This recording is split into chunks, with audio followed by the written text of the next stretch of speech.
Every single person in this world has a story to share. Your story is your superpower, and it's unique to you.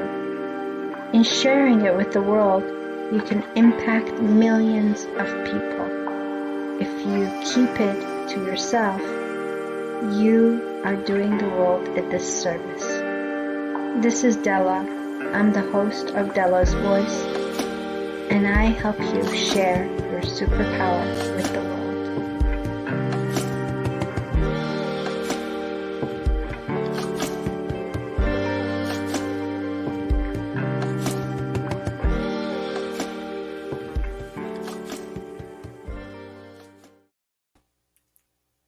Hello and welcome to another Dela's Voice Sunday live talk show. Happy 4th of July to all Americans. We just had Canada Day just a few days ago, July 1st.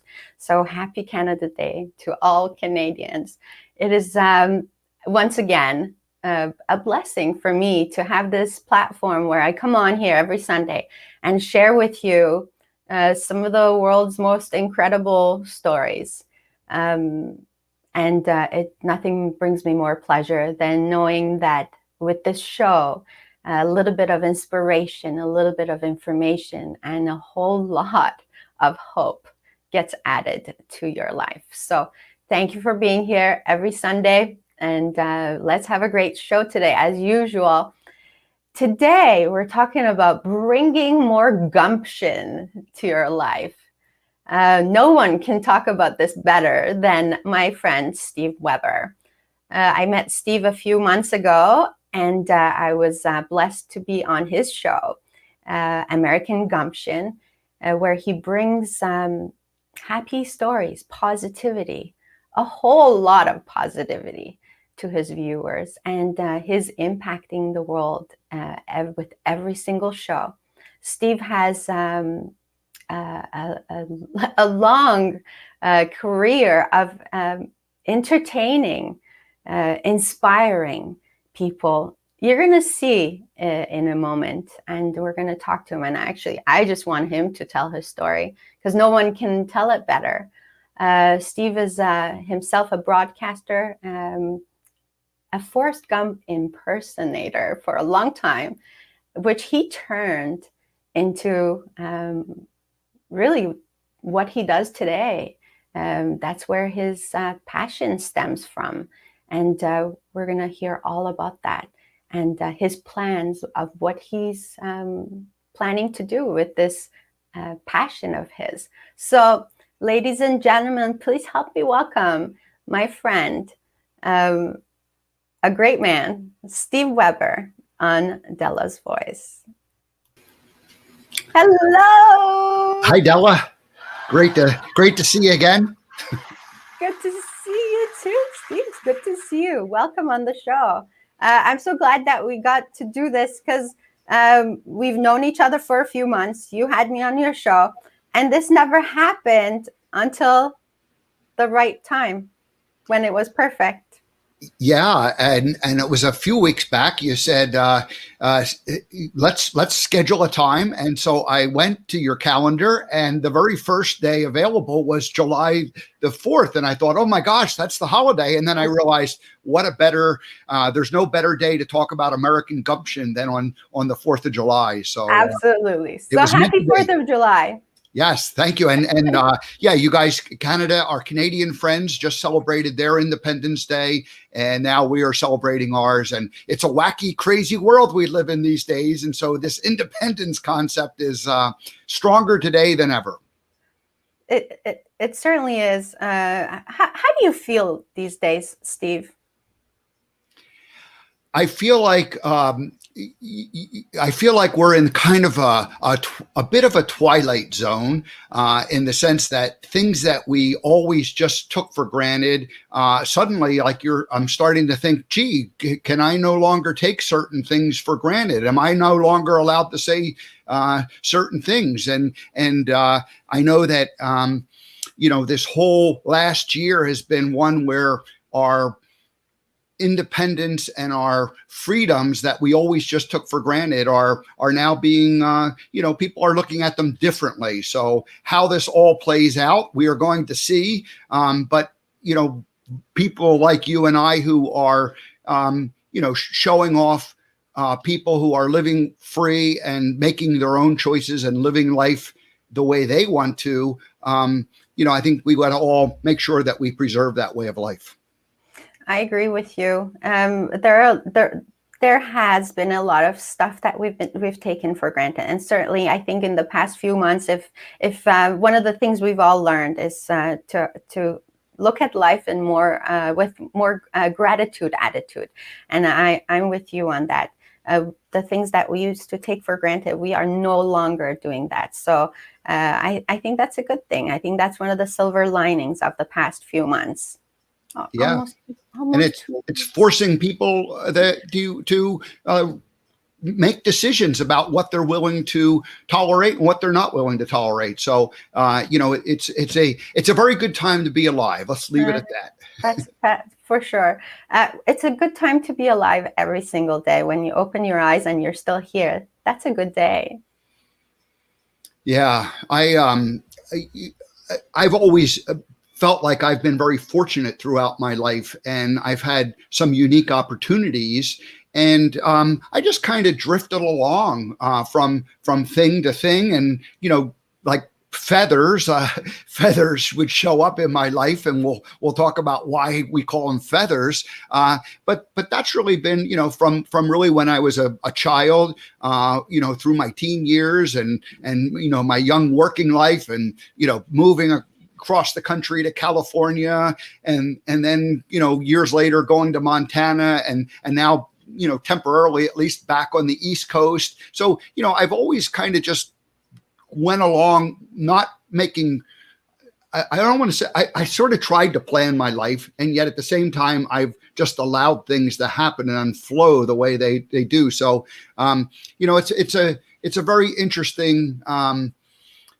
way of looking at the life. We can either try to control things, or we can either allow things to happen, and that gratitude and that attitude of gratitude is more of allowing, as opposed to trying to force certain things. Because things, I look back on my life, the things that have been the most fun and the most enjoyable weren't things that I necessarily planned, but they were things that suddenly there was an opportunity and I just seized it, and it kind of led to a magical way. And then, one thing leads to another. And we'll talk about a movie that a character just goes through his life and he has these things happen to him that are special all the way through. So it's so true. I agree with you.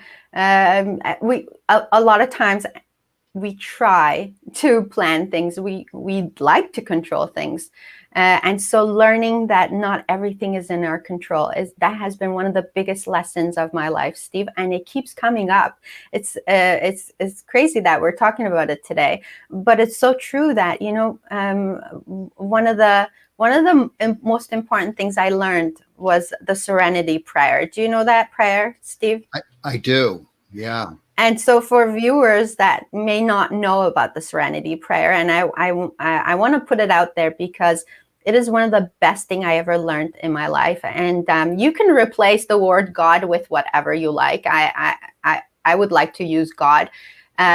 So it goes like this: God, grant me the serenity to accept the things I cannot change, the courage to change the things I can, and the wisdom to know the difference. Yeah. Steve, how often do we get stuck in that position of, this is in my control, and it absolutely is not in your control? Yeah, I've been fortunate in that I've had these times when, by just kind of going with the flow, some amazing things happened. And then I also had, really about 10 years ago, 12 years ago, I had this period where I tried to force a whole bunch of stuff to happen, and it was kind of a rabbit hole that wasn't a good place to be. And the harder I tried to force it to happen, the more difficult it became. And eventually you get you overcome it, and you let go of what you thought was supposed to be, and you just go with what is available. And again, whether you call it God or however you refer to its source, divine wisdom, the quantum world, lots of other God names, it's all good. Everybody gets to choose and decide. The important thing is, do you have that connection? And when you have that connection, that's when the magic can happen. And that's when the good things, allow you. Just it's and for people who are fans of law of attraction, it's the art of allowing. I've been practicing this law of allowing. That's been really high in my vibration the last few years, because so much good is out there, but it's allowing it to come forward. Speaking of allowing it to come forward, let's go back to your story, Steve. I mean, okay, if you're watching this and noticing all the Forrest Gump behind Steve, and you're like, yeah, this guy looks like Forrest Gump. So let's go back and actually tell us your story of how you got started. I mean, how did it happen for you? Well, it really started in 1982. I had just or 81 or 82, I moved to California from the East Coast, and I was only there for, several months, maybe, not even a full year. And someone comes up to me and says, "Hey, you look like the guy from Bosom Buddies." And I said, "Oh, great. Who's that?" And they said, "I don't know what his name is, but you look like the guy from Bosom Buddies." And then that started happening on a regular basis. And I would always say, "Well, who is this?" I didn't know the show, and people didn't even know his name. Well, you fast forward a few years, and everybody learned who the actor was. And, he had this kind of career that started out with, he was a young guy, just a couple years older than me. And he is making movies that aren't necessarily blockbuster movies. But as time went on, he made quite a few blockbuster movies. And of course, I'm talking about Tom Hanks. And then by the 90s, it wasn't so, the Bosom Buddies was long gone, but people would always ask me, "Hey, has anyone ever said you look like?" And they'd ask me the question, and then they say, "Do you know who you look like?" And Dela, I heard that hundreds of times, and probably thousands of times. Yeah. And people would then say, they'd ask a bunch of different questions, but they'd always ask, "Have you ever thought of making any money off of it?" And the first time or two I heard the question, it maybe the answer was no, I never did think about that. But it had happened so many times where people asked that question that it almost became not a fun conversation to have. And so I would shorten the whole conversation when people would say, "Hey, has anybody ever told you look like?" And then I'd instantly say, "Yeah, and I'm going to figure out how to make some money off of it." Because it kind of ended the whole conversation. And sometimes, I'd go through the whole thing and let them ask the questions. But, I had done that again, so many, you've had this experience where, you just get tired of talking about the same thing. So I didn't necessarily believe that I was going to make money off of it as much as I was just tired of having, people ask that question. But here's the funny part about it. I had said probably hundreds of times, I'm going to make some money off of it, that when suddenly I was presented with an opportunity to make some money off of it, I, jumped at it. And so that's kind of how it happened. So the movie Forrest Gump came out in July of 1994. So in fact, it's July 6th. So in 2 days, it's going to be the 1994. It's going to be the 27th anniversary of the movie when it came out. So that year for Halloween, I dressed up as Forrest Gump. And it's kind of a funny story because as an adult, a young adult, I enjoyed getting dressed up in different costumes and going and I was somehow braver when I had a costume on. Of course.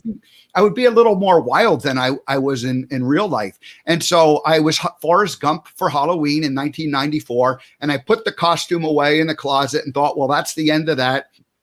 And what happened was about 15 months later, it's March of 1996, and I'm driving around in California. I had a sales job, so I'm going on a sales call, and I hear Bubba saying fried shrimp, barbecued shrimp, coconut shrimp, and it caught my attention, of course. And it was a news story, and they said the Bubba Gump restaurant is going to open in Monterey, California, and they're going to open 17 restaurants across the country in the next few years. And I had this moment, where yeah, and I just stopped and I went, am I going to actually do something about this or not? And it was like I had said to hundreds of people, I'm going to go make money off of this. Like, it was like a moment of truth where, you kind of have to look in the mirror or face yourself and say, am I going to do what I said I was going to do? Or am I going to not do it and then give up the right to say that line forevermore? And so I knew I needed to call them. And I did, and I arranged an interview. And so within about a week after hearing about the story, I was dressed in the costume again, walking through the restaurant, which still hadn't even opened, but they were practicing and getting ready to open. And they hired me, and I ended up working with them for, the next, 15 years. So what was that conversation? Like, when you called them, what did you say? Well, I just left a message with, I ended up, getting the receptionist or somebody who answered the phone and told her who I was. And then I ended up talking to the executive assistant. So the president of the company's, assistant. And I told her what the story was. And I just said, and it was really more me speaking than us having a conversation. I said, you're not going to believe it. I look just like Forrest Gump. I've been told this for the last 15 years. Tom Hanks is exactly 2 years older than me. So we're the same age and, blah, blah, blah. And I said, I'd like to come down and meet you guys, and, no obligation. I just want to come in and meet you. And if it works out, great. So I got a call back then from the general manager of the restaurant. And he said, yeah, I heard you look like Forrest Gump. And I was like, yeah. And I said, I want to come down. He goes, sure, come down anytime. And I said, well, when do you want me to come down? And he said, it doesn't matter. We're here every day. We're getting ready to open up the restaurant. And I said, well, how about next Wednesday? And he said, that's fine. And I was like, well, how about 6 o'clock? He goes, yeah, that's fine. And I was like, I hung up the phone and I thought, man, I don't think they're very excited that I'm coming down. And, I had been in sales. So, I know when someone's like excited to, and when someone's just kind of shining you on and, going through the motions. So I go there and the restaurant was packed because this was just luck. They were practicing, like getting ready to open up the restaurant, but they were practicing with the employees, and they do something called the black and blue, where half the employees are customers or pretending to be customers, and then half are workers. And then the next day they reverse the roles where, the other half works and the other half is a customer. And the idea was that people would experience what it was like to come to the restaurant, whether you were a worker or whether you were a customer. And they wanted to create this experience for the patrons and for the employees. It was like a lively, fun place to be. And then of course Gump showing up, just added to the fun. So when I walked in, Dela, the place kind of exploded with applause, and I went to all the tables and talked to people.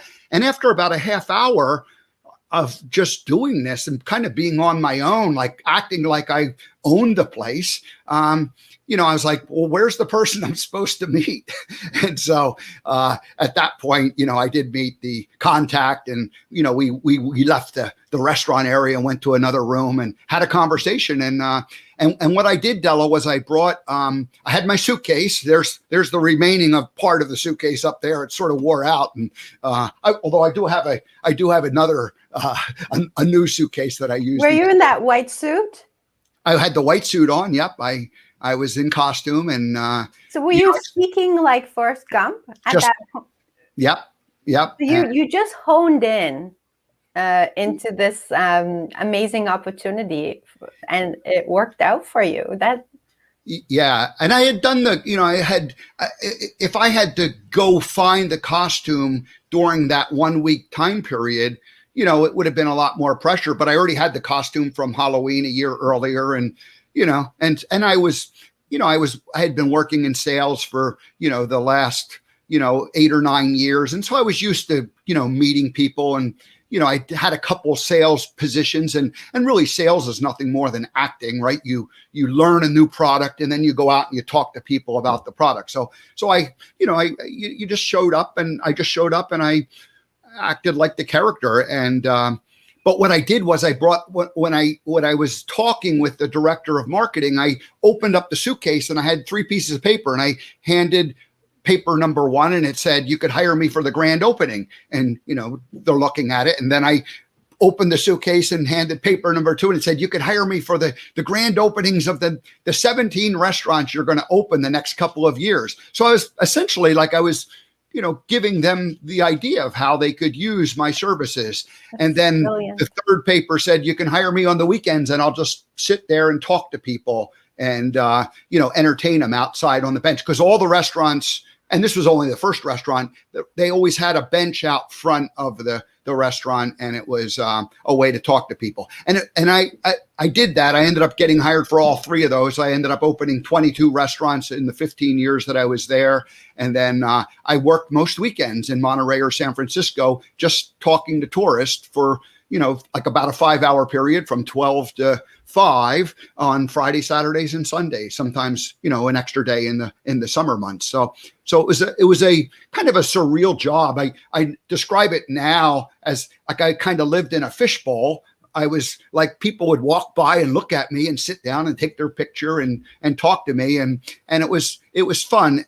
And I developed the routine of how to make it work so that it was not only fun for people, but it was fun for me too, because I learned pretty quickly that, if I'm not having fun, then nobody else is having fun. No.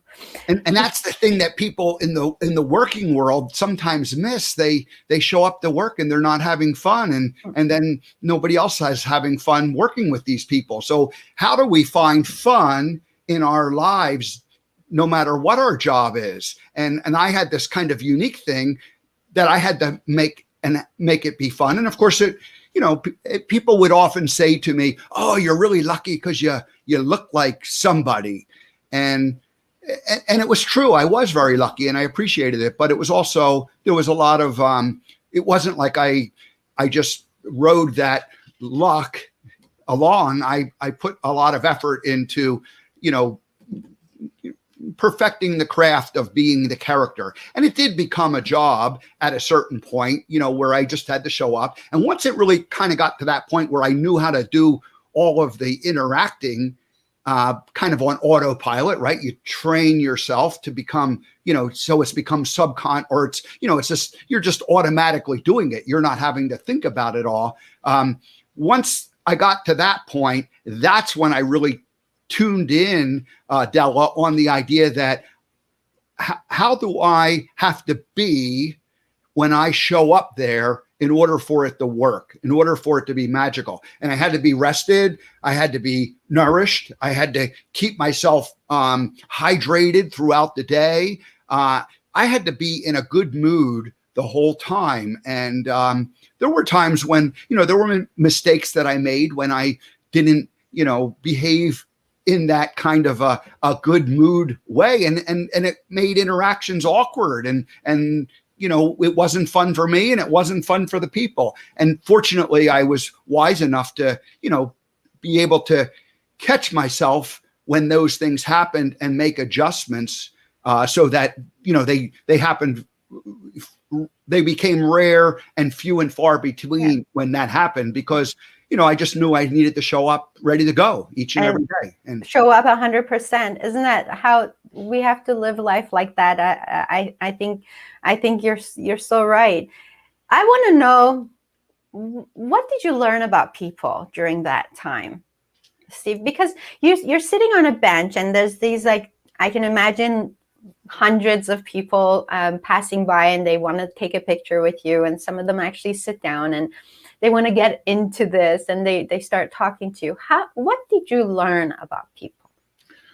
Well, I always believed that people were good. I had this, like, I lived enough of a nice life early on that, I was always surrounded by, nice people. The family situation and, the schools that I went to early on in my life, not 100%, but, overall, like I lived a good life. And so I always had the belief that everybody was good. So I just welcomed people and enjoyed interacting and meeting them. So that was the first thing that I think is like an important component of why it worked. But people are surprising because they have their own crazy ideas about this whole thing. And people wanted to believe in the magic part of it. They wanted to have fun with it. They saw me that, they just embraced it, and they came like kind of running over. And I had to learn to allow them, there's that allow word again, to just be who they were going to be. Because people would like fit into kind of categories, like they would behave in certain ways, but every once in a while there'd be some people who would just sort of be, out of the box. And it was, and initially that was not something that like I knew how to react to. And then I realized that I don't even need to react to it. I can just allow them to be. And so, what was your question? Remind me the question. I was just wondering, what did you learn about people? Yeah, I think people are good, and I think they want to do good things, and they want to love. They want to be kind, and the character was the perfect venue and opportunity for them to just be kind and caring. The character was kind and caring and loving, and so it like dropped their guard down, and I got to see them, and I received a lot of what I call unconditional love from people. Now I knew it wasn't like me personally, because they didn't know me, but the character allowed them to kind of open that and let their guard down and just be kind and generous. And I would be kind and generous. I mean, I loved meeting people and I loved interacting with them. And so there was like this like kind of special energy that flowed, back and forth between us. And, since then, of course, I've kind of come to understand that whole energetic thing that happens with people, people who are heart-centered. And so the character kind of allowed us to be in that kind of heart-centeredness. And it was fun. It was a lot of fun. I mean, everybody loved the character of Forrest Gump. Everybody. I think we all loved it so much that I don't know how many times I've seen that movie myself. I just love that character. What I want to ask you is, did you change as a result of being Forrest Gump? I'm not sure what the question was. I think that, to clarify it more, did that change you as a person? I didn't think here. Yes, the answer is yes, it did. The longer answer is that I didn't think it was at the time, and maybe it wasn't at the time. Maybe it was like, kind of this evolution over the years. But I embraced being the character, and I learned what I needed to do to be the character. And the restaurant, to their credit, they didn't give me a lot of coaching. They let me just do what I wanted to do. but there was certain things that they did coach me on, and that was just to stay in character and just to be the character. So I really did learn how to embrace being the character. As I look back on it, I can see that I gave away a bit of myself, and I didn't even know who I was. I was like in my mid 30s, late 30s when the role came upon me, and I was at a point where, you're kind of figuring it out. You're deciding what you think and what you don't, what you believe and who you are. But what happened was I kind of got into a suspended animation for about 15 years when I was this character. And I was trying to evolve who Steve was, but it wasn't until like kind of the last couple of years I had moved to Montana. I was doing the role part-time, and I had begun developing my message to be a speaker, because I had chosen to, carry on using the character in a inspirational type of way, developing an inspirational speaking business, just a speaker, keynote speaker. And so but what I figured out was that I didn't have a message, and I knew how to entertain people, and I knew how to tell stories in a kind of an interesting, entertaining way. But it was like, what was the purpose of it all? That part I hadn't figured out. And so as I was transitioning out of being Forrest Gump and being Steve Weber, the speaker who, uses the character to kind of, deliver this message of gumption, I mean, I really had to examine all of my core beliefs and learn about the self-conscious or the subconscious, and the fact that 95% of the things that we operate are in that subconscious realm, and are not aware of it. So I had to kind of open up that can of worms of what my beliefs were, and excavate almost them all out, and look at them and decide what I believed and what I didn't believe.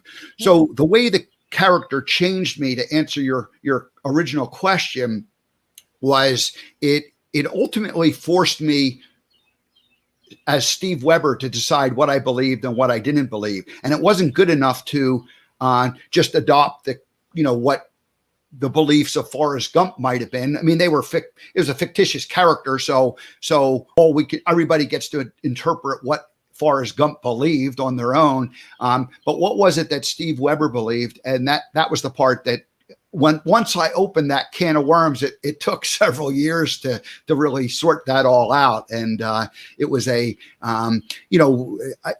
people who used the term that they awakened, where they became aware that they have been living a life unaware and kind of on autopilot.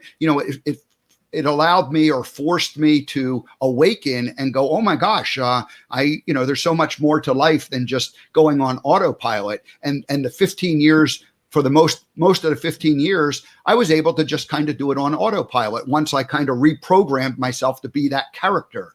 And then I kind of had to reprogram myself to not be the character. And it was funny that I think it was a 4th of July party, and I was in Montana, and it really was at the end of my career, like right at that transition point where I was no longer being the character. And I was talking to people, and they were like, go ahead, be the character, go ahead and be the character. And, look at this guy. And I was just dressed as Steve. And I kind of had that moment where I went, I just wanted to be Steve for a change instead of the character. And so there was that couple year period where, I couldn't embrace the character in that kind of loving, fun way, because it was over that part, but the new part, was still to be written. Yeah. And so there was this confusion part. So I don't know if that answers your question of how it does, me, but absolutely does. So actually, we're going to take a short break, Steve, and we're going to be right back, and then we're going to continue. And then we're going to start talking about your message of gumption. We'll be right back. Thanks.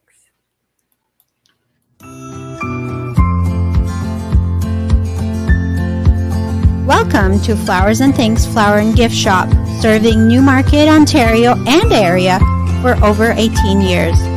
Flowers and Things Flower and Gift Shop is here to make your flower sending experience a pleasure. Please visit us online at www.flowersandthingsflowerandgiftshop.com or call us at 905-830-0024. Flowers and Things Flower and Gift Shop. We thrive on your satisfaction.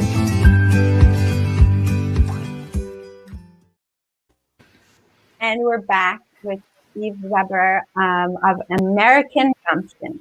So then you had this whole transformation, and I think it's great how you took that story and you got us to this place of now you are at a place where you're trying to find your message, really, and doing all that work as Forrest Gump led you to that point in time. And I love that you've picked Gumption.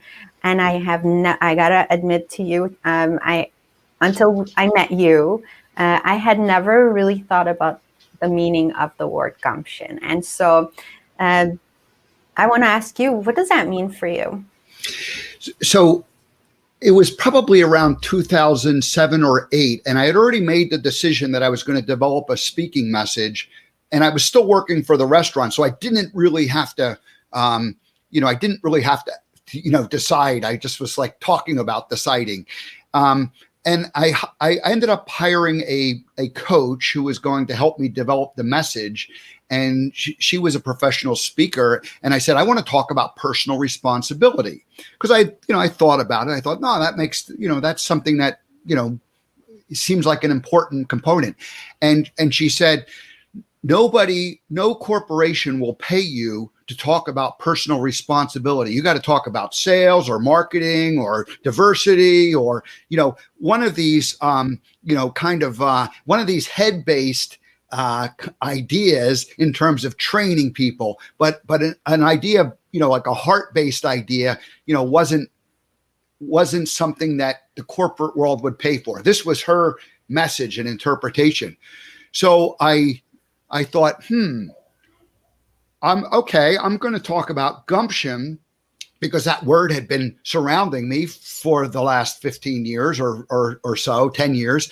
And I thought, I'll just redefine gumption to mean personal responsibility. And so I said, gumption means taking responsibility for the way you think, for your thoughts, the way you act, your actions, and the way you interact with others. And then I created names for it. And your thoughts was called mindset, and your actions were called moxie, which is a synonym for gumption, and it means energy. So your actions, if they're energetic, are moxie. And then graciousness was your the way you want to interact with others, being kind and gracious and considerate of other people. So those became, the foundation of what gumption, meant for me.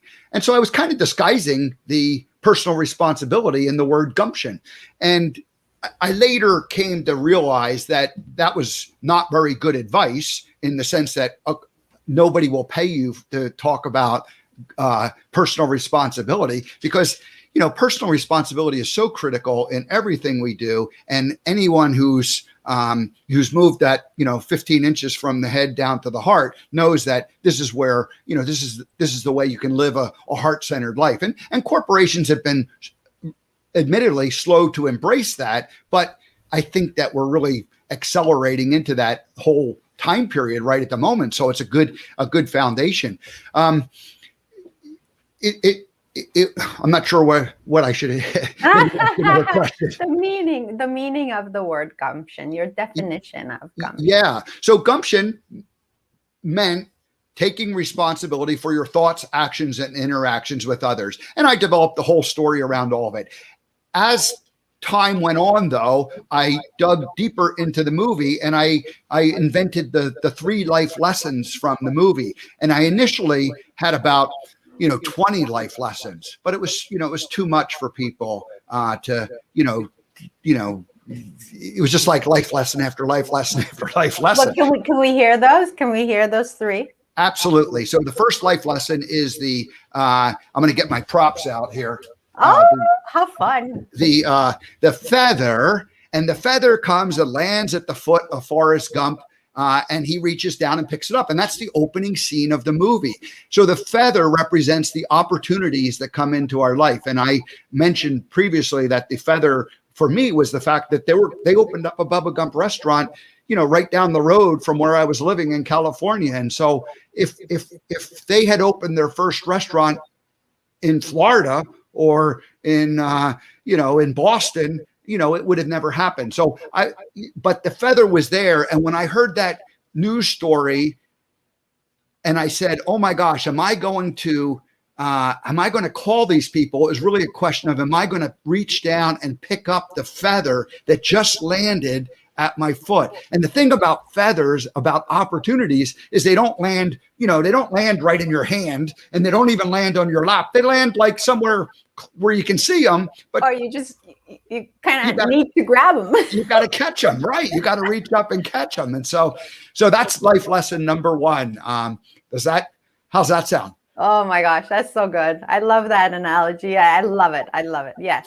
So then number two is the chocolate box, right? Life is like a box of chocolates. The most famous line from the movie. Life's like a box of chocolates. You never. Well, can you say it like Forrest Gump? My mama always said, life is like a box of chocolates. You never know what you're gonna get. So tell us the meaning of that for you. So right at the beginning that I started doing this, I said, that doesn't make sense. Life is like a box of chocolates. You never know what you're going to get. I said, that's a victim mentality. And so I remember I had a coach who was helping me with my initial writing. And she said, that's the most famous line from the movie. You can't change the meaning of that. And I said, and I kind of agreed with her, just because, we don't know what we don't know. Right. And so I went, oh, well, okay. And so I stuck with that, and I still use that line. But what I kind of put a little twist on it, life is like a box of chocolates. You get to choose whatever chocolate you want, or you get to choose whatever life you want. And now we've taken what was actually a pretty good line for a movie and a pretty good line for a mother to tell a 5-year-old boy who doesn't have, the same understanding. Life's like a box of chocolates. You never know what you're going to get. Well, from that perspective, Mama Gump was correct. And because she was teaching Forrest that, hey, life's like a box of chocolates. There's no bad chocolates. You're going to get one. It's all sweet. They're all sweet. Some are going to be your favorites and some of them aren't going to be your favorites, but it's not like they're poison or they're bad for you. Well, they may not be good for you, but they're all taste good. So it's a way of looking at life, and taking whatever chocolate you get, whether you get your favorite one or you don't get your favorite one, there's a surprise element to it. It's that control that we talked about. You don't get to control every outcome along the way. But I do feel like it's important to say life's like a box of chocolates. You get to choose whatever chocolate you want, because we're all adults here now. We're big people. We get to pick whatever one we want. And with practice, we know what's inside of different chocolates, right? We have the ability to learn. Dela, have you ever looked at a chocolate box and went, oh, that one has nuts in it. That one's a cream. That one has a caramel in it. Yeah. You can just kind of tell. Maybe it's oozing out the side a little bit. And so, we learn about it. We don't know. We're not 100% sure, but, we get to pick whatever one we want. And that's the way life works. We get to pick whatever life we want through our thoughts, through our actions, and through our interactions with others. And that positive mindset, that positivity that we talked about at the beginning is so important. And I feel like personal responsibility has a big role there too. Absolutely. Right. So you pick something, and I'm, personal responsibility says, well, that I picked that. So I chose that, and I'm going to live it, and I'm going to learn my lesson. And then the next time I'll choose something else. Right. So even if it's not the favorite chocolate, it's like a learning lesson. And it wasn't that bad, So do you look at when things happen to you? Do you may not be happy with something that happens because it wasn't what you were hoping for or wanting, but if you're going to talk about that, if you go and speak that every day for the next week, and then every day for the next month, and then every day for the next year, you just are perpetuating that kind of that vibration of like what you don't want. And that's really the law of attraction then, where, what we think about and what we focus on is what we end up attracting back into our life. And so letting go of these things, living in that present moment, not being caught up in the what had happened kind of thing, but rather, where are we going kind of thing, and what's happening right now in this moment. And that's really what was brilliant about the character Forrest Gump, was he lived in the moment. Now, he was he wasn't the sharpest knife in the drawer. And, so people might say, well, he didn't know any better, but he maybe it's better that we don't know better, and we just live in the moment, and we just take things as they come, and we, interpret them in a way that, is to our benefit and to our, our learning and our option that way. So Forrest really did live his life in the moment, which is probably the most important thing I've learned, since then. When my career as Forrest Gump ended, I was very future oriented, in the sense that when this happens, when I achieve this, then I'll be happy. So that was kind of a future. And then you still had like a lot of like, well, this happened or that happened, victim mentality. Yeah. So living in the moment, being grateful. You talked about the gratitude attitude. Living gratefully and appreciating what comes at us day in and day out is really so important. So we talked about the 3 big lessons for you from the movie. Then something else happened, and then you got started with this whole show of yours, which is the American Gumption. So tell us a little bit about that. I just want to be mindful of the time, because I still want you to talk about what's coming up for you, which is really, really exciting. So sure. Tell us about how you came up with the idea of the American Gumption. Great. And I'll just say that the last third lesson, because I didn't really say that's right. You didn't say the last. It was the shoe, and it's the journey of life, and it's the life chapters that we go through. And Forrest, the whole movie is nothing more than the journey of life for Forrest. So he just goes from being a boy to being in high school, to being a football player, to going in the army, to being a shrimp boat captain, and so it's just, and that's what our lives are all about. It's just that journey. So we'll leave that at that. We'll have to come back and talk more about that next time. So what had happened, Dela, was I was really like this character, and then I decided I was going to create this message, and I did create the message, and Speaking Gump, which is my original website, and it's still alive, speakinggump.com. And it has all the, 500 blog posts where I wrote about the, these life lessons and personal responsibility and all that. I got to the 2018 timeframe, and I was getting antsy, in the sense that I felt like it was time to go. I had been living in Montana for about 10 years, and I suddenly felt like, I needed to go back out into the world. And I probably, as I retrospectively look at it, I needed Montana to kind of take the time to sort out what my own core beliefs were, stop living that kind of fishbowl life that I lived for 15 years, and be ready to do something next. And I thought it was Speaking Gump all along, but I got the idea that American Gumption was my next purpose in life.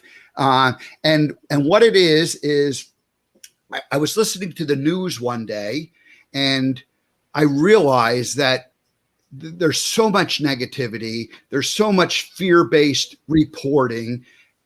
This group doesn't like this group.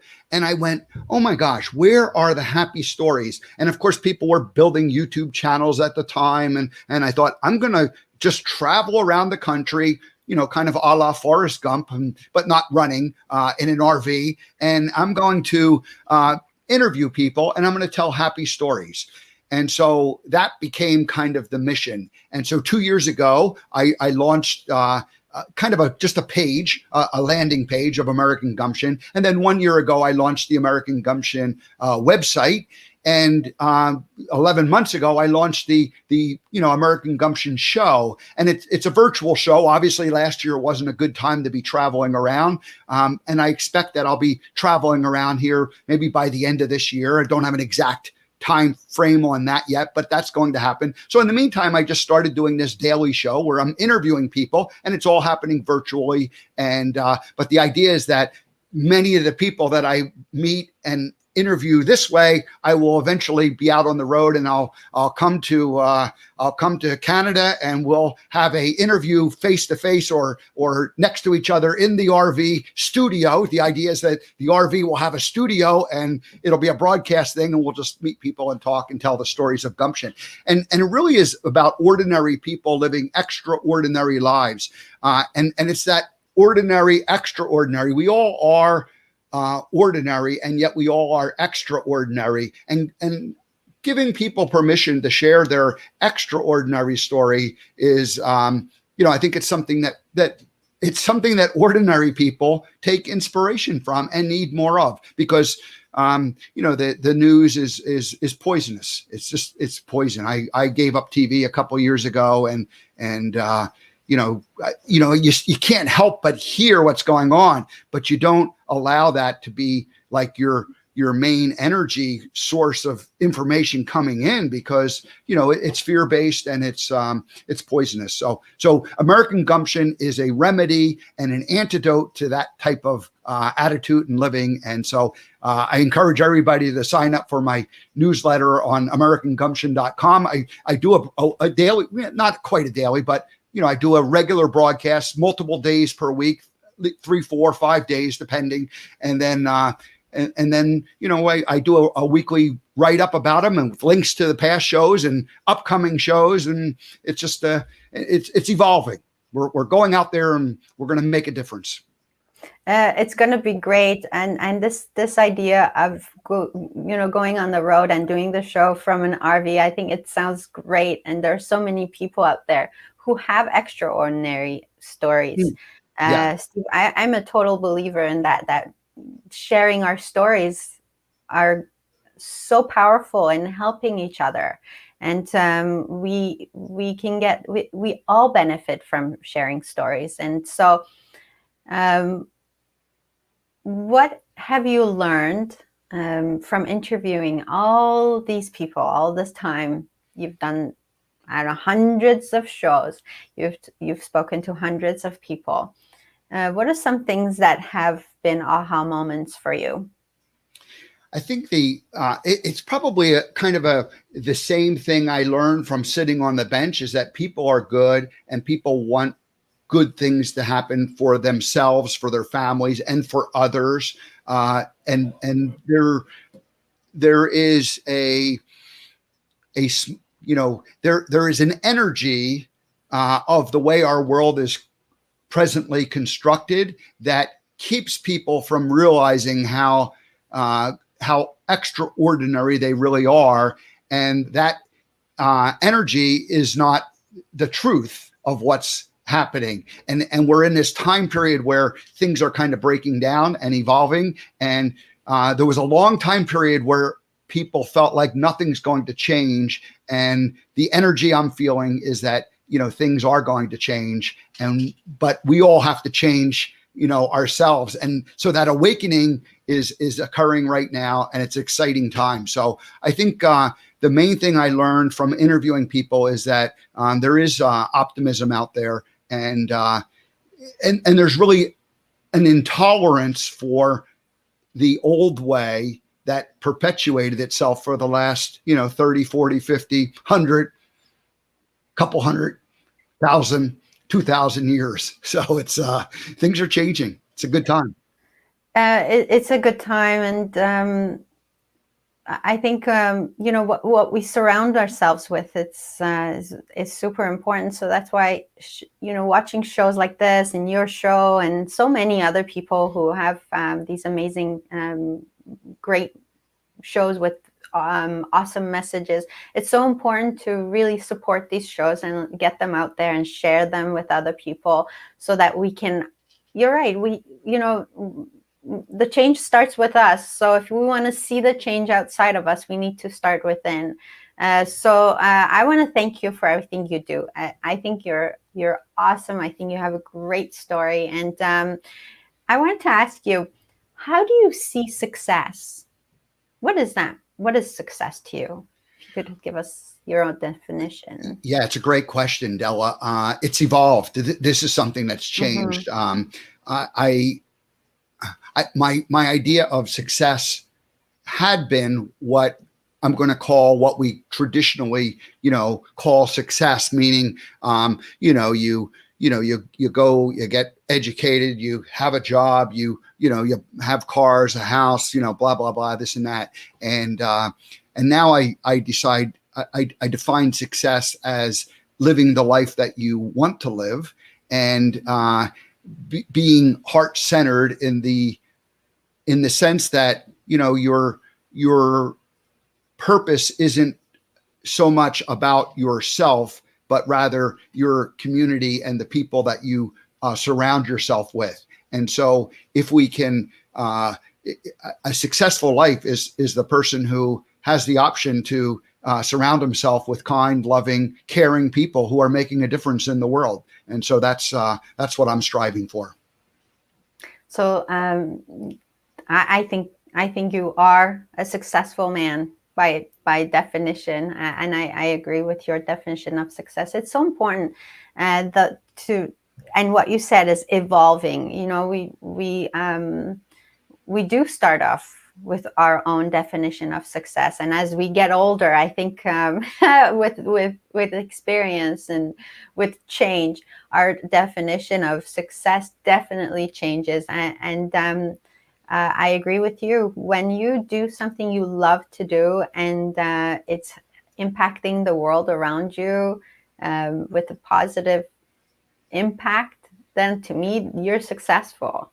So yeah, the initial idea of what success means, I think, is somebody else's idea of it. So yes. we adopt their idea of success, and then that's kind of the rub. That's the part that's hard to, because even if we achieve that, we're not necessarily happy. Yeah. You're so right. So when I think of the word gumption, living your life with gumption to me means living your life with passion and energy and gusto and love, and so that's what that means to me. And that's what you're doing. You're living your life with gumption. I think it's great. And so if I were to ask you, what do you envision for the future of Steve Weber? Well, I think that I'm going to end up spending the next 5 to 10 years living a bit of a nomadic life, in the sense that I'll be traveling around, meeting different people, and interviewing them, basically doing what I've been doing the last year, but in a mobile fashion, and again, some kind of like a studio in the RV that people will come into, or maybe we'll find a park bench, and we'll sit on the bench, and we'll have we'll bring some the equipment over and do it. So a combination of both of those ways of communicating, and maybe interviewing some people virtually, because it's more than just American gumption. It's really global gumption. Freedom isn't only for people living on North America or in the United States. Freedom is a worldwide thing, and there are good people all over the world. And I've met so many people worldwide. People are no different. Culturally, they're different. The languages are different, but in their hearts, they're the same. We're all the same, and we are all connected, and there are no coincidences. And this idea of connectedness has really is really an important thing to embrace. And if you understand that we're not just these individuals, but we're all connected through the divine, then life becomes much more meaningful and purposeful. Ah, that's so good. Such a good message. I love that. Despite our differences on the outside, and our culture and geography, and where we come from and what languages we speak and what we eat, we all have basic emotions that connect us. When we find that, as we get rid of the fear of the unknown, and that's the only way. That's why everybody says, love is the only way. Love, truly, love is the only way. If we can learn to love one another for the human beings that we are, this world would be a much better place. And I think it all starts with us. It all starts with us, yeah. And the character was kind and loving, and so using that part and that message of the character to go forward is just a good way to break the ice with people. But then ultimately, it comes down to how do you interact, how do you behave individually, and what do you want and desire in life. So life is like a box of chocolates. You get to choose whatever life you want. Life is like a box of chocolates. You get to choose whatever life you want. So choose a good one. Choose a good one. Choose a good one. Thank you, Steve. It was awesome having you on today. Thank you so much for giving us your time and your energy and your experience and all the life lessons. And I want to thank you so much for everything you do, Steve, because you are making this place a better place to live for everyone. So may you continue living your life with gumption, my friend. Thank you.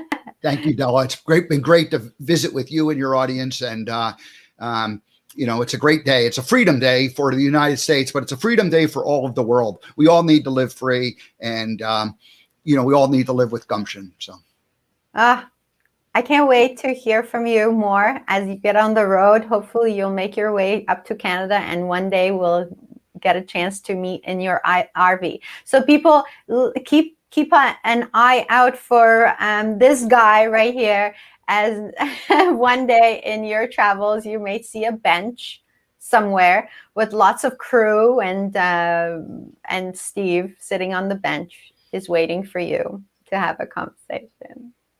Thank you, Steve. Thank you, Dela. Best of luck to you. And for everyone who's watching this show, you can find Steve on social media, on Facebook, under Steve Weber. His show is called The American Gumption, and it's a great show. Watch it, please. What's the best way to contact you, Steve? Yeah, just go to the American Gumption page, and there's contact information or ways to get me a message, and just reach out, say hello. Awesome. So thank you everyone for watching this show. Please share this if you found it helpful to you. Let this message of inspiration spread, because that's what we need to spread, really. The message of inspiration and hope and love to make this a better world. So thank you, everyone. Enjoy the rest of your Sunday. Once again, happy 4th of July to all Americans.